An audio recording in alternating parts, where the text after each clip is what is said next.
excelente panel con temas muy interesantes y no olviden el día de mañana a partir de las 9 de la mañana en el Foro Cultural Mixcoac tenemos violencia escolar y digital, 3 días también intensos, componentes maravillosos, entonces ojalá que también mañana de 9 a 12 se puedan conectar, lunes también en la tarde con el mismo horario y martes Centro Social Mixcoac. Pues bueno, le dejo el micrófono a la doctora Negrete para que haga la presentación de los panelistas. Muchísimas gracias. Muchas gracias. Muy buenas tardes a todos y a todas. Vamos a iniciar con protocolo y medidas de protección a las víctimas, para lo cual tenemos un excelente invitado esta tarde, que es el maestro Sergio Fernández Acevedo. Vamos a leer su semblanza curricular.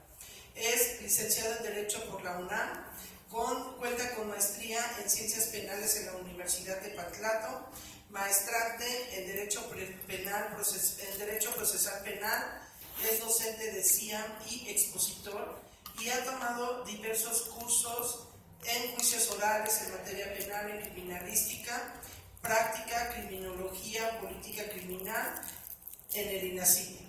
Cuenta con especialidad en el Sistema Integral de Justicia Penal para Adolescentes, además de diversos cursos en neurociencias y la especialidad en neurociencias, en la conducta y en la psicopatología forense, así como también de grupos vulnerables, entre otros, por la Universidad Nacional Autónoma de México.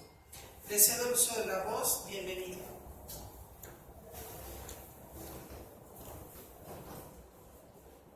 Sí, muy buenas tardes a todos nuestro auditorio, las personas que nos acompañan precisamente este viernes. Dar un poquito de su tiempo para poder platicar con estas charlas que son muy importantes, y desde luego mi agradecimiento a la Consolidación Internacional de Abogados, especialmente a su directora, la doctora Ivette Negrete, y a su equipo de trabajo que pues, nos apoyan organizando este tipo de eventos tan importantes.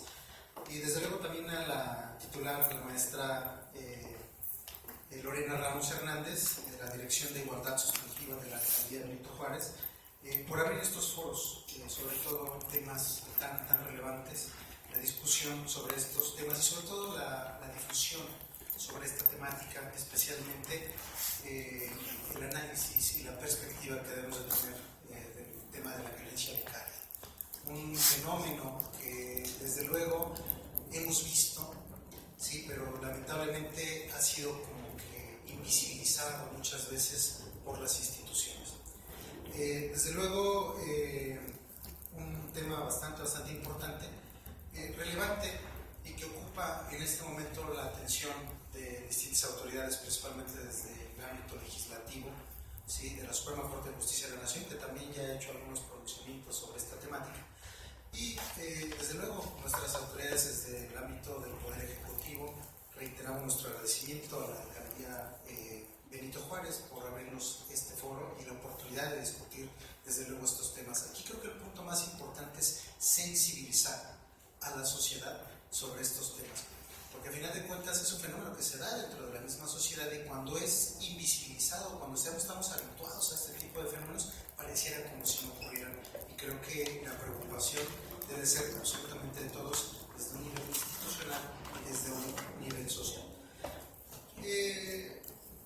Si hay desde luego una participación de nuestra sociedad, sí, hay algunas entidades federativas que están profundamente preocupados por esta temática, pero debemos, creo que resaltar la participación de los grupos que creo que de alguna manera estos colectivos han visibilizado este fenómeno y que desde luego han hecho equipo con las legislaciones locales, y que desde luego en algunas entidades como por ejemplo Puebla, Zacatecas, Yucatán, San Luis Potosí, Hidalgo, Aguascalientes, Sinaloa y ahora nuestra Ciudad de México están participando. ¿Para qué? Para poder legislar sobre esta materia, que desde luego creo que es un avance, ¿sí?, para poder prevenir, erradicar este tipo de violencia. Desde luego ahí, si nosotros observamos la exposición de motivos de algunas entidades federativas para poder incorporar este concepto de violencia vicaria desde la perspectiva de la violencia de género que se da en esta fenomenología dentro del ámbito social. Desde luego, lo primero que nosotros observamos es la preocupación, ¿sí?, de las mujeres, cuando muchas veces observamos, ¿sí?, lo hemos escuchado en los pasillos, ¿sí?, de los tribunales, cuando dicen que están preocupadas. ¿Por qué? Porque tienen la amenaza latente por parte de su pareja, que dicen: te voy a hacer lo inimaginable, ¿no? Conmigo no vas a poder, ¿sí? Verás con quién te vas a enfrentar, ¿no?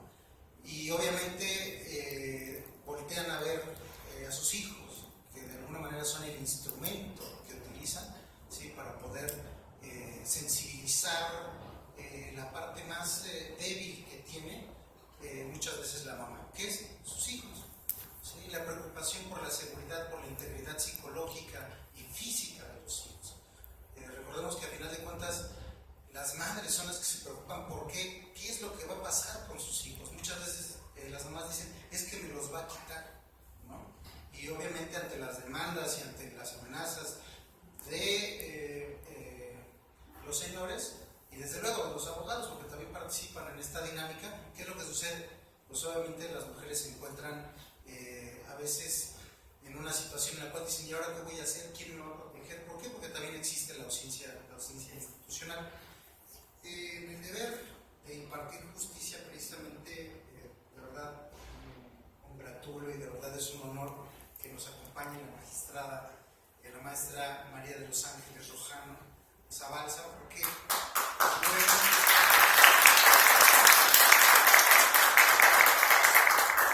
la sensibilidad de nuestras autoridades judiciales creo que es de gran relevancia, porque pues, al final de cuentas es precisamente el Poder Judicial a donde se encuentra ese debate, ¿sí?, entre las partes, que pues obviamente siempre lo hemos visto y lo seguimos viendo lamentablemente, el lugar más de mayor desventaja es el que tienen las mujeres.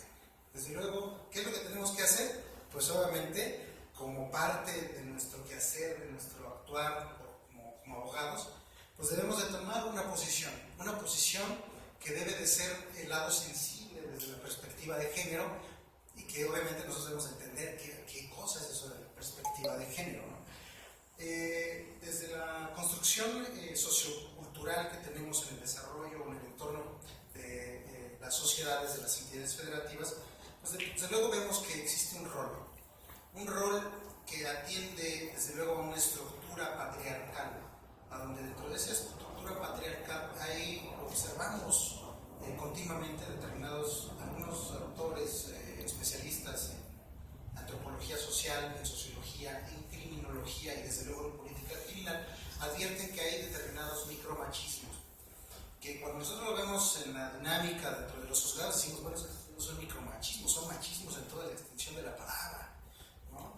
Y que decimos: ¿qué es lo que tenemos que hacer como sociedad, como litigantes, como asesores jurídicos, cuando estamos, por ejemplo, en una situación de violencia familiar, donde desde luego muchas veces las mujeres, los niños, niñas y adolescentes son los que juegan pues aquí el papel de víctimas, ¿sí? Recordemos que la ley general de víctimas pues nos define de alguna manera cuáles son las víctimas directas, cuáles son las víctimas indirectas y las víctimas potenciales, ¿sí?, de este fenómeno de violencia que se da, ¿sí?, dentro de las familias. Si nosotros entendemos que la violencia directa es aquella que se dirige desde luego a las personas que de manera personal, ¿sí?, son víctimas, ¿sí?, por parte del agresor, y que desde luego vulneran diversos bienes jurídicos. El más importante, desde luego el que a veces no observamos, es la dignidad que tenemos todas como seres humanos.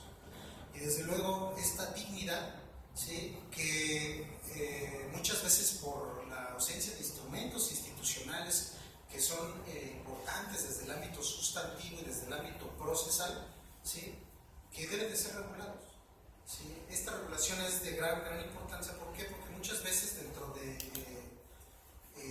la dinámica institucional advertimos que encontramos en la impartición de justicia, en una norma, ¿sí? La función, ¿sí?, de aplicar esa norma. Sin embargo, advertimos que muchas veces hay discriminación institucional. ¿Por qué? Porque la ley obviamente prevé determinados instrumentos, o bien porque simplemente no hay protocolos, ¿sí?, para poder prevenir, para poder erradicar este tipo de violencias.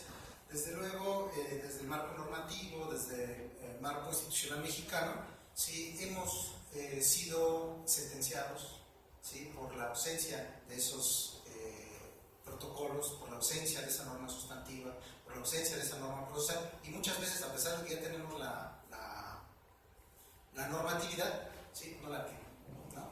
Recordemos, por ejemplo, el caso de la sentencia de Campo Algodonero contra el Estado mexicano, que lamentablemente fue derivado de que pues obviamente las instituciones, en este caso el Ministerio Público, no realizó su deber de investigar, ¿no? Y que desde luego esa sentencia de la Corte Interamericana de Derechos Humanos es una sentencia, ¿sí?, que motiva al cambio institucional, y desde luego a reformas que son muy importantes, sobre todo en la protección de los derechos humanos, en el ámbito del Ministerio Público como institución encargada de investigar, pero no solamente el Ministerio Público, también las policías, que son los que intervienen en primer lugar, ¿sí?, cuando se ha cometido un hecho delictivo, y sobre todo cuando están involucradas mujeres, ¿no? Estamos obviamente en esta dinámica. Ya existe por lo menos protocolos derivados de los consejos que se reúnen en el Consejo Nacional de Seguridad Pública, ¿sí?, y que desde luego esto es muy, muy importante. Ya existe a partir de la reunión del 2 de diciembre del año 2022, ¿sí?, ya este protocolo. Sin embargo, no es suficiente. ¿Por qué? Porque creo que esta cuestión de la violencia vicaria no está contemplada. Si nosotros vamos para abordar este tema tan interesante, podemos ver primero que debemos entender desde la estructura normativa la necesidad de incorporar estos conceptos de perspectiva de género. ¿Qué es lo que nosotros debemos entender por violencia vicaria?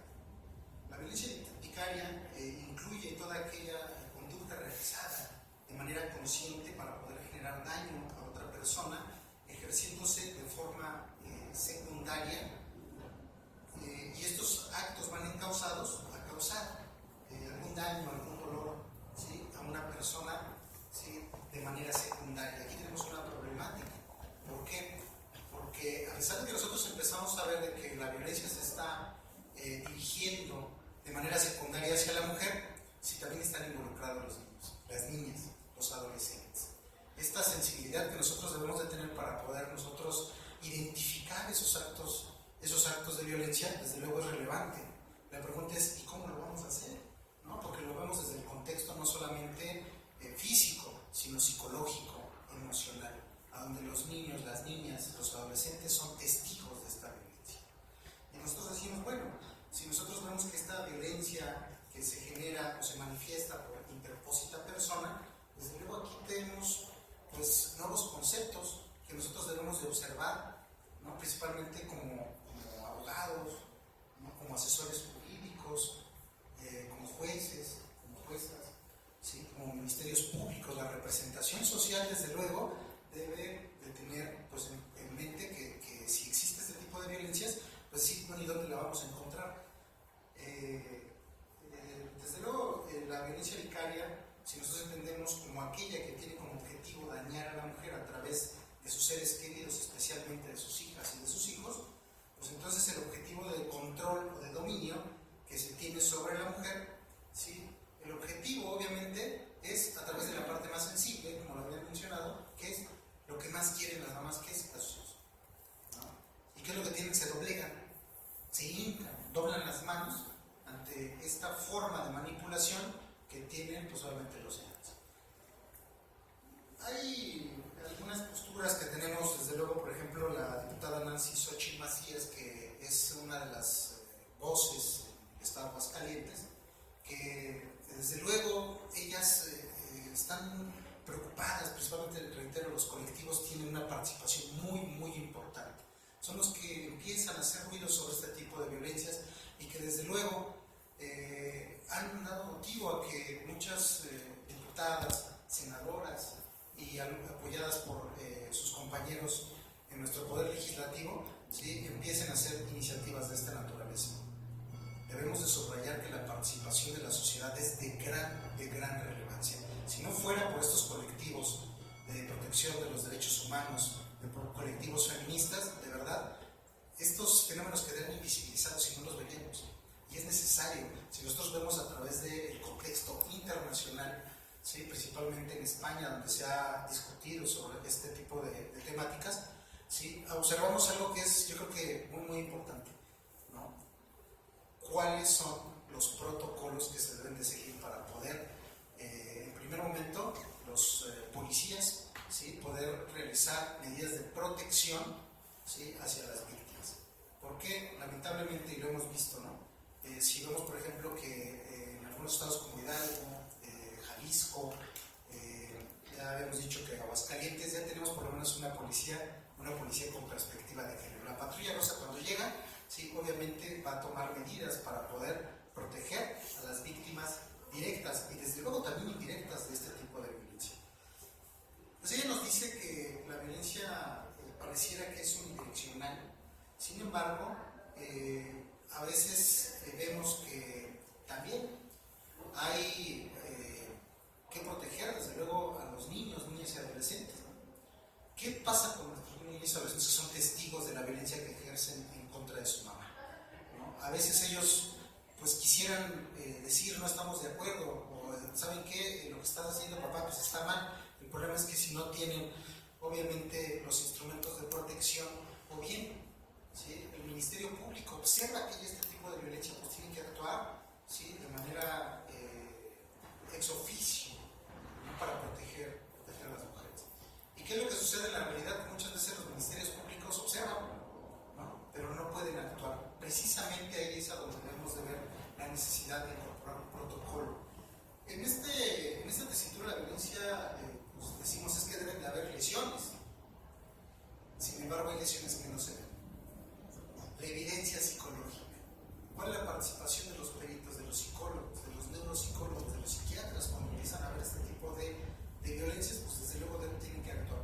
Pues si el Ministerio Público no les dice nada, si no hay un protocolo para poder actuar en esta materia, pues ahí tenemos una ausencia normativa. Decimos, bueno, ya tenemos en algunas entidades federativas la norma sustantiva, si ya tenemos la norma procesal, la pregunta es, ¿y ahora cómo la vamos a aplicar? ¿Qué es lo que debemos de observar como operadores del sistema para poder proteger a las mujeres que son víctimas de violencia?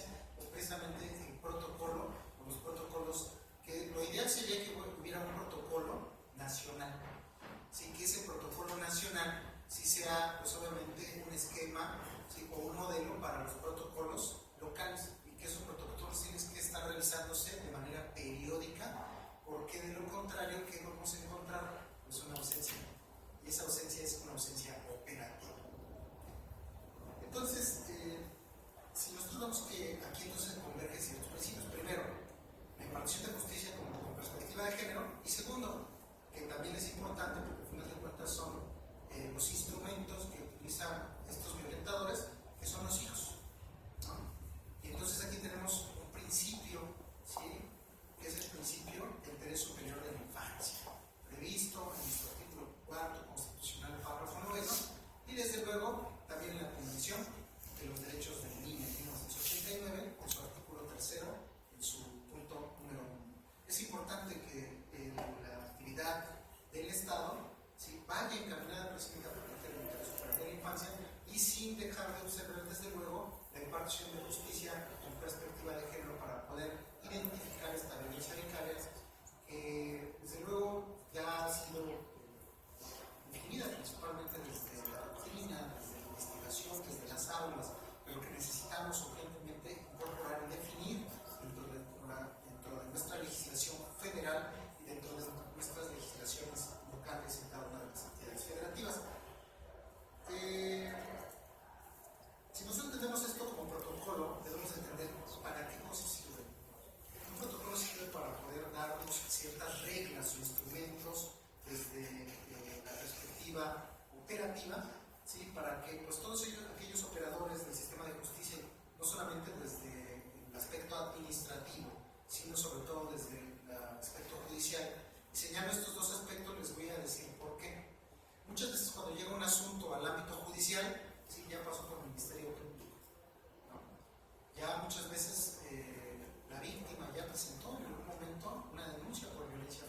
cuando están peleándose la guardia y custodia, ¿no? Cuando estamos viendo asuntos de alimentos, porque el Señor para variar no tiene pero no solamente eso, cuando estamos por ejemplo en un asunto de divorcio, ¿cuál es la balanza que tiene el Señor para poder condicionar determinadas prestaciones a la señora? Los niños, ¿no? Tenemos siempre dos aspectos que son primordiales: cuestión patrimonial y segundo, sí, el régimen de visitas. ¿Qué va a suceder con las convivencias que va a tener el Señor con los niños? Sobre todo si es violento. ¿Qué medidas debemos de seguir para poder proteger, desde luego, a los niños, así mismo a la señora que está siendo violentada, sí, por medio de los hijos? Esta violencia de interpósita persona es algo que no hemos observado, pero hemos visto, y que es importante que sensibilicemos, desde luego, a las autoridades y a la sociedad misma. Cuando nosotros empezamos a ver violencia en Nicaragua, ¿qué es eso? Términos sencillos. Utilizan a los bebés, a los niños, a las niñas, ¿no?, a los adolescentes, para poder condicionar a través de esas situaciones de poder, de desigualdad, ¿sí?, para que el Señor haga lo que quiera. Y eso no se vale, ¿no? Desde luego tenemos que actuar como sociedad. Reitero mi aplauso y dar el reconocimiento a los colectivos de protección a los derechos humanos y desde luego a los colectivos feministas, porque gracias a ellos es que hemos visto esta fenomenología que se da a nivel internacional y que se da absolutamente a todas latitudes en nuestra República Mexicana. ¿Cuáles son entonces los puntos que nosotros debemos de ver dentro de estos protocolos que se deben de implementar? Primero, identificar que existen situaciones de poder y que por cuestiones de género pues hay un desequilibrio entre las partes involucradas. Que la parte más desfavorable pues obviamente lo tiene la mujer, ¿sí?, las mujeres y desde luego los niños, las niñas, los adolescentes. Ellos también son víctimas de lo que ven, de lo que observan. Otro punto también es cuestionar los hechos, ¿no?, valorar las pruebas que se tienen. Desde luego aquellas pruebas que son utilizadas desde un estereotipo de género, con prejuicios, a fin de visualizar cuáles son las situaciones de desventaja provocadas y las condiciones que se dan a nivel institucional, ¿sí?, sobre todo a nivel judicial. Segundo, es el caso material, ese material probatorio sea suficiente para, pues, obviamente aclarar la situación de violencia y vulnerabilidad y discriminación institucional que se puede dar, ¿sí?, en las controversias del orden familiar. Que estas pruebas sean necesarias y desde luego que tengan un contenido de carácter científico, ¿no? Lamentablemente vemos que en esta cuestión en materia de psicología, ¿sí?, muchas veces lo que piden las autoridades son impresiones diagnósticas. Las impresiones diagnósticas no son suficientes para poder tener un contenido científico, ¿sí?, y poder verificar que existe una situación de vulnerabilidad, ¿sí?, hacia las mujeres, hacia las niñas, hacia los niños, hacia los adolescentes. Nos hace falta mayor contenido. Tenemos la prueba, obviamente, en materia forense, de psicología. Tenemos, desde luego, otras nuevos conocimientos, ¿no?, como la neuropsicología, ¿no?, que también debe de ser, obviamente, importante. ¿Para qué? Para que el juzgador tenga instrumentos de contenido científico avalados por la comunidad científica nacional, en muchos casos a nivel internacional, y que desde luego esos instrumentos psicológicos sean vigentes y adecuados para poder identificar esa violencia de género, ¿sí?, esa violencia hacia las niñas, hacia los niños, hacia los adolescentes. Otro punto importante es que identificadas esta condición de desventaja hacia las mujeres, actuar de manera oficiosa por parte del Ministerio Público, por parte del DIF. Recordemos que tenemos un sistema de desarrollo integral de la familia y que muchas veces la Procuraduría del Menor también tiene una participación de gran importancia, ¿sí?, para obviamente prevenir y erradicar este tipo de violencias que pues las vemos frecuentemente. Debemos de actuar obviamente de oficio.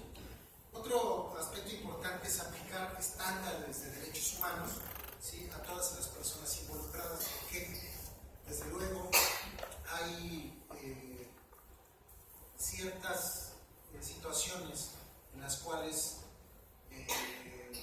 creo que esa participación por parte de las instituciones, ¿sí? Si no tenemos un protocolo, ¿qué es lo que sucede? Pues obviamente no van a actuar, ¿no? Por ello es relevante que considerar que el método, que debe de haber un método estándar por parte de todas las autoridades que intervienen en este tipo de violencias, ¿sí? Actuar de manera inmediata y desde luego salvaguardar siempre esa situación de desventaja en la cual se encuentran involucradas siempre la parte más desfavorable hacia las mujeres, y sobre todo cuando son utilizados sus hijos, ¿sí? Para poder provocar ese tipo de violencia. En términos generales, pues, tenemos la necesidad de legislar. Afortunadamente ya tenemos la iniciativa ya aprobada, ¿sí? Por la Asamblea Legislativa de la Ciudad de México, ¿sí? En la Ley de Acceso a las Mujeres y una Vida de Violencia vigente aquí en nuestra Ciudad de México. Pero no solamente eso, existen y deben de existir otros instrumentos que deben de ser concordantes. La Ley General de Víctimas, ¿sí? Desde luego nuestro Código Civil, ¿sí? A final de cuentas los derechos que se ven involucrados, ¿sí? Desde la parte sustantiva, ¿sí? Deben de estar legisladas y definidas desde nuestro Código Civil de la Ciudad de México.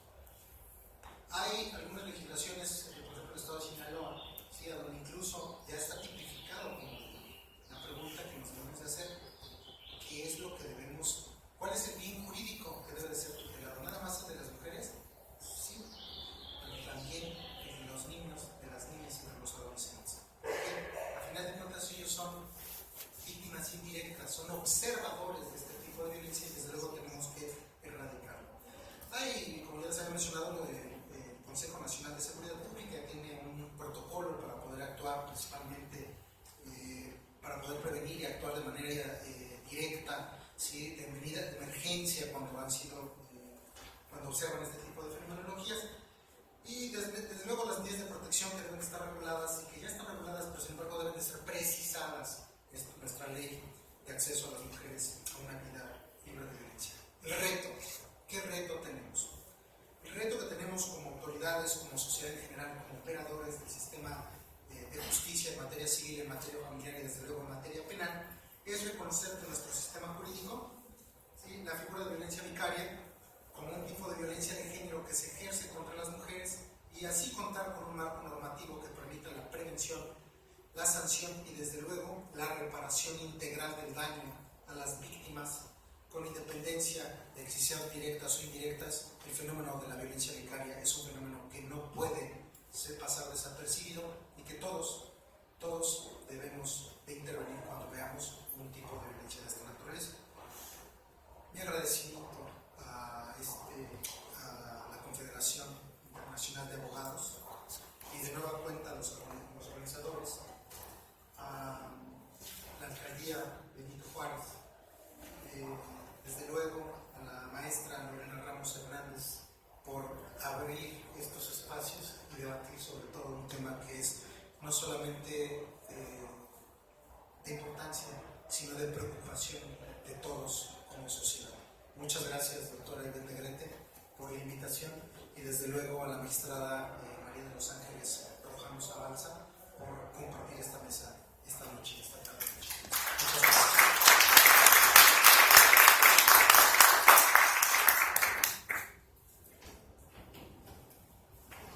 Muchas gracias, maestro Sergio Fernández. Le voy a entregar su reconocimiento, por favor, por parte de la Consolidación Internacional de Abogados y de la Alcaldía Benito Juárez, esta constancia al maestro Sergio Fernández por su brillante participación como ponente en el conversatorio sobre análisis y perspectiva de la violencia vicaria, llevado a cabo los días 19, 20 y 21 de abril 2023. Firmamos el doctor Jesús Zelaya Chimalpopoca, la doctora Ivette y su servidora, la maestra Lorena Ramos. Muchísimas gracias.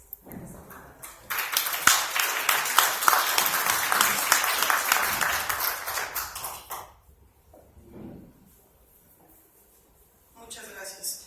Vamos a continuar con el programa.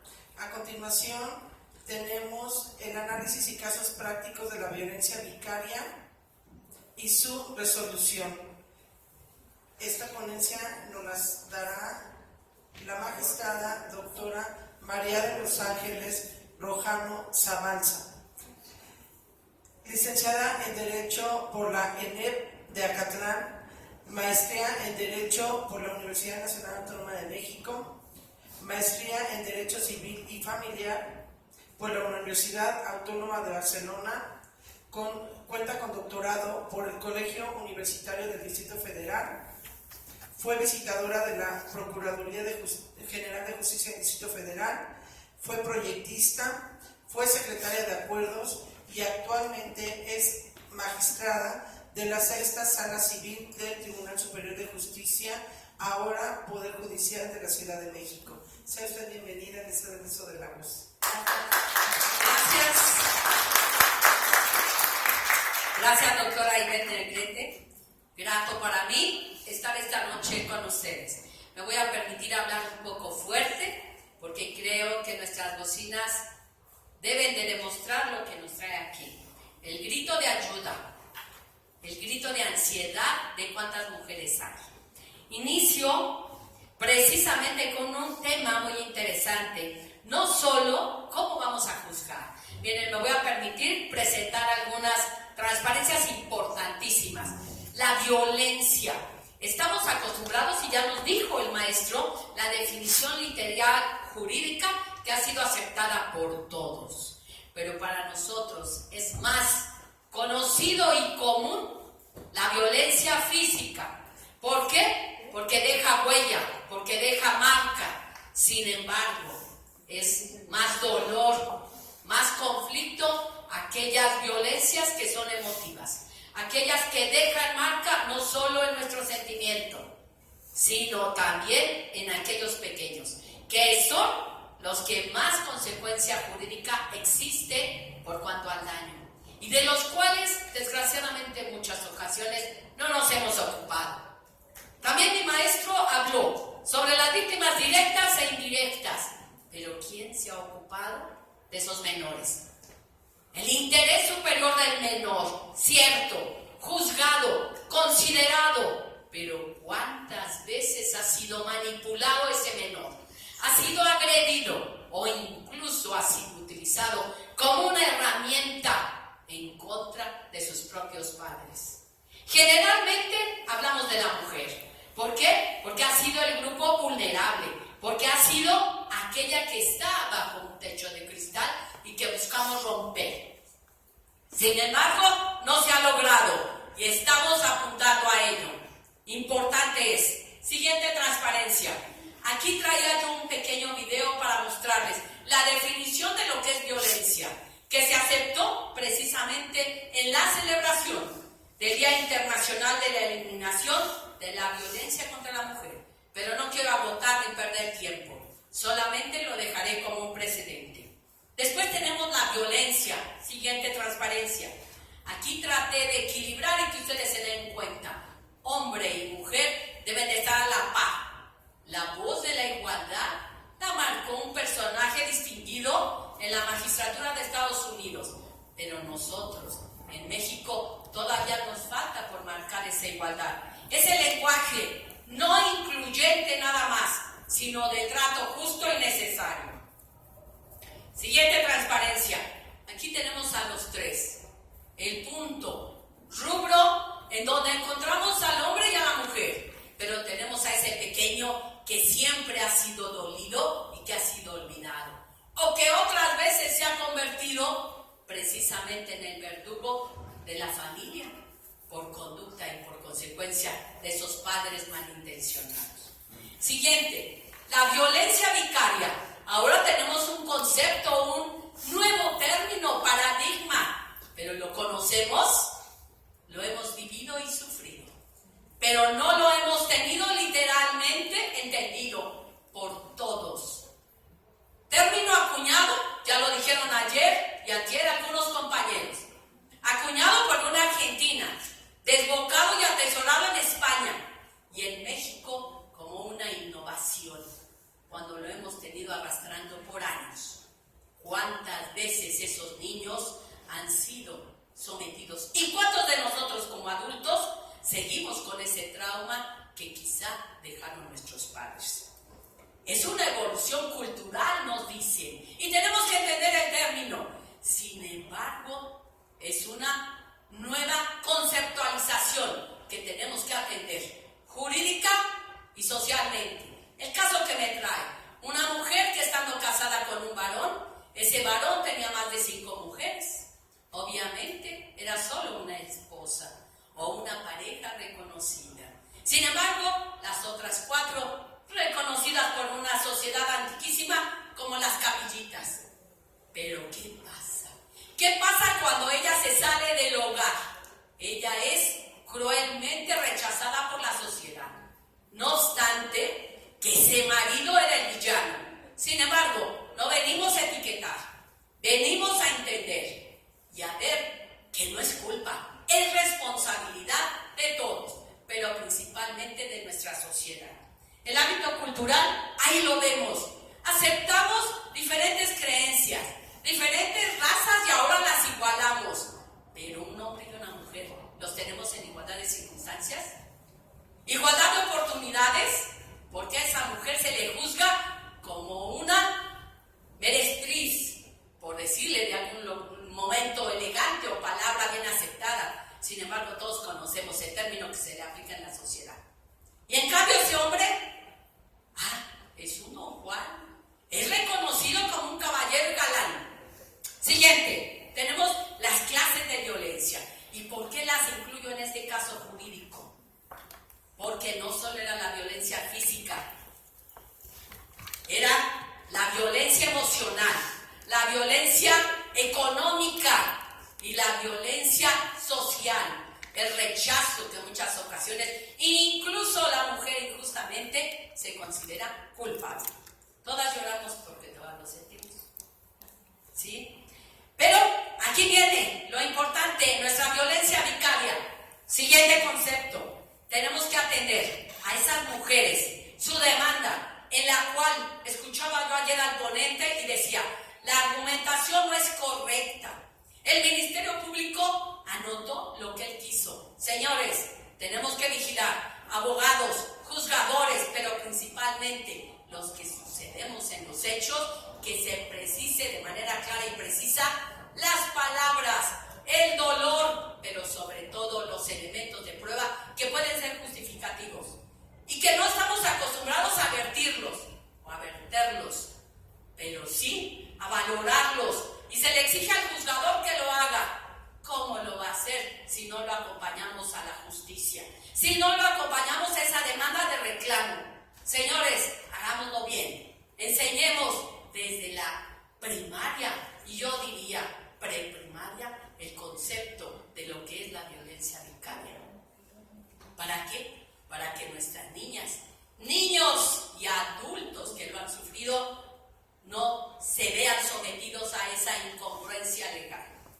Pero además de la violencia vicaria y el daño, ahí la teníamos en la anterior, a la mujer con su niño, defendido, sí, pero cuántas veces arrancado de su lado y arrancado de manera injusta. Incluso los niños se creen y se sienten dolidos porque esa madre los dejó. ¿Lo que es cierto? No, señores, esa madre los dejó por cuidar su vida, su dignidad, pero principalmente entendiendo una oportunidad de crecer, de tener un mejor hábitat, casa, economía, mejor criterio para poder cuidar a esos menores. Tenemos que justificar y legalmente aceptar lo que debe de ser legalmente. La definición ya la dio el maestro, pero para mí no es importante, sino los elementos que tenemos que reunir para justificar esa violencia vicaria. Vamos bien y vamos en grande, porque yo sé que mi tiempo se agota, pero no quiero irme primero sin que entendamos lo que es la violencia vicaria en México. Ya lo dijo el maestro, la postura y iniciativa que hay. Pero tengo un video, que a lo mejor es largo, pero se los voy a resumir en breves palabras para no perder tiempo, porque ya llegó nuestro otro expositor. Fíjense muy bien, en este video se habla que ahora tenemos perrijos, gatijos, y los cuidamos y los llevamos a vacunas y los atendemos y les damos comida. Y esos perritos, gracias, no se pueden manipular. Esos gatitos tampoco, pero los niños sí. Y desgraciadamente el razonamiento lógico y jurídico lo tenemos que deducir nosotros. Señores, No dejemos solos a los juzgadores. No nos hagamos a un lado los abogados. Defendamos la violencia vicaria. En España se reconoce, en España está juzgado, pero además está castigado, y como lo dijo el maestro, también en nuestras entidades. Pero yo quisiera saber cuáles han prosperado, qué sentencia tenemos, o nos tenemos que esperar a un campo algodonero. Les voy a poner una sentencia que a mí me causó no solo esa que les acabo de vertir, en donde la mujer fue separada de sus hijos por la familia del padre, aquel que tenía las 5 capillitas, que desgraciadamente se murió y la dejó con deudas, la dejó sin dinero, sin casa, pero lo peor es que sin hijos, porque la familia del padre se los arrebató. Señores, tenemos que ayudar a esas mujeres que hoy se sienten solas, aquellas mujeres que se sienten desvalidas. No, tenemos una oportunidad de vida, vamos a hacerlas grandes, vamos a hacerlas brillantes, porque se lo merecen, así como cada una de nosotros que vive en esta sociedad. Estamos bien y estamos mejor, claro es, pero de nosotros depende que esas mujeres logren su cometido. Aquí tenemos a un menor, y decía yo, ese menor le dice a su papá, que es veterinario: ¿por qué cuidas a los animalitos? ¿Por qué les pones una cadena? ¿Los sacas a pasear? ¿Los acaricias y le das alimento? ¿Y por qué a mí, papá, no me das tiempo? ¿No me das cariño? Y no me das esa oportunidad de integrar una familia. Todos merecemos una familia. Todos merecemos una mujer brillante, pero sobre todo una mujer libre, que no se sienta culpable, sino responsable de su vida y su felicidad. Muchas gracias.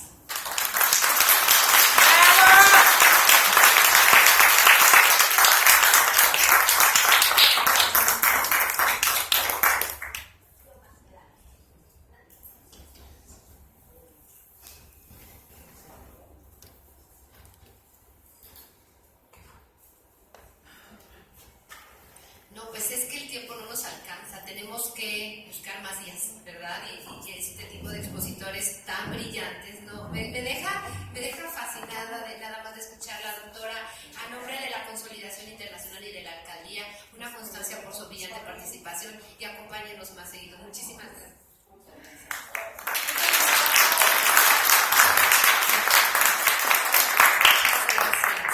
No quisiéramos que el tiempo se acabara, ¿verdad? A pesar. Y me decían, ¿cómo, Lorena? 3 días, es mucho, la gente se te va a salir. Si vieran cuántas personas están en plataforma. Igual el otro evento que fueron 3 horas, me decían, Lorena, se te van a salir. Bueno, pues los tuve que sacar porque no se querían salir más. Les doy la palabra a la doctora Negrete. Muchas gracias. A continuación tenemos una invitada especial que quiero presentar.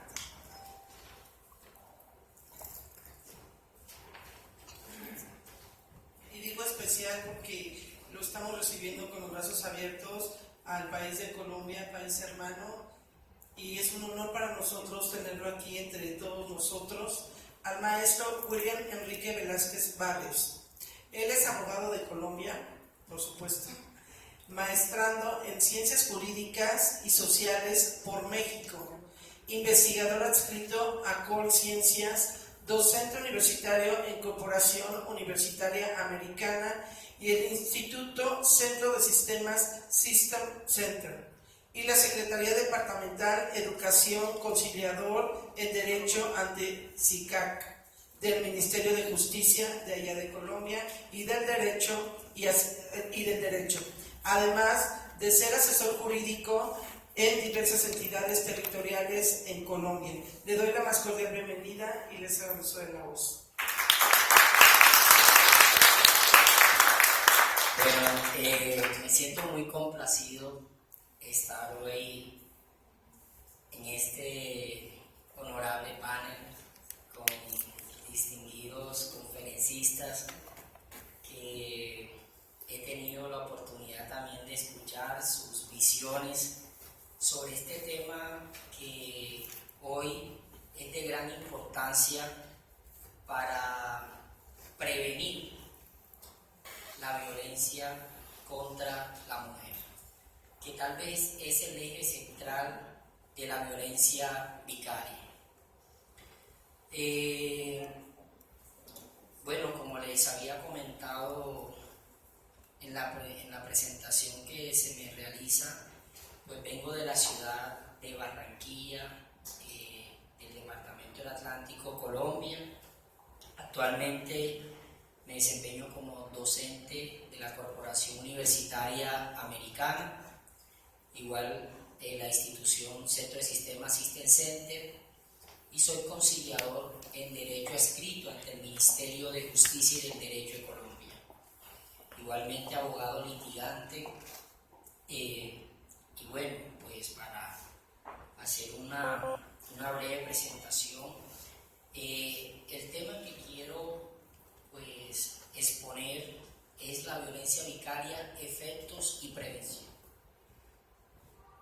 Ese es el título de esta ponencia, que precisamente vamos a iniciar un poco hablando del contexto, es decir, ¿qué entendemos por violencia vicaria? Siento que ya muy respetuosamente cada uno de los ponentes ha expuesto sus conceptos, pero quisiera compartirle a partir de esta investigación de la violencia vicaria, efectos y prevención, ¿qué entendemos por violencia vicaria?